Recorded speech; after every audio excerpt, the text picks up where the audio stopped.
अवधूत चिंतन श्री गुरुदेव दत्त. श्री स्वामी समर्थ. स्वागत आहे तुमचं माझा स्वामी अनुभव मध्ये. चला तर मग बघूया काय आहे आजचा माझा स्वामी अनुभव.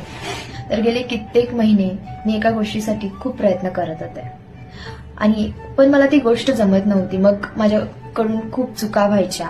तर मी चूक होईल तशी मी घाबरायला लागले. माझा स्वतःवरचा विश्वास कमी व्हायला लागला. मी काम करायचे, प्रयत्न करायचे, पण घाबरून प्रयत्न करायचे. आणि त्याच वेळी मी स्वामींना म्हणायचे की स्वामी मी खूप थकली हो आता प्रयत्न करून, प्लीज थांबवा हे सगळं आणि मला मार्ग दाखवा.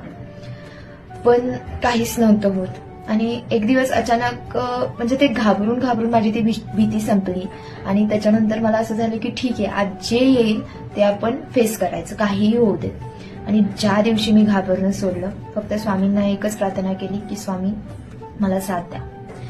आणि ज्या दिवशी मी घाबरणं सोडलं त्या दिवशी सगळे प्रॉब्लेम येणारे आपोआप रिझॉल्व्ह झाले.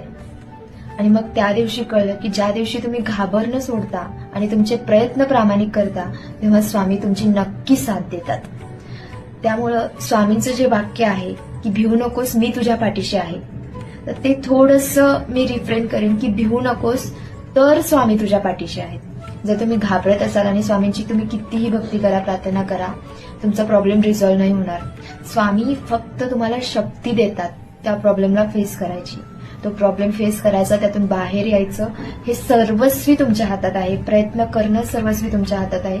स्वामी फक्त तुमची साथ देतात, तुम्हाला ते बळ देतात की तू कर, मी आहे.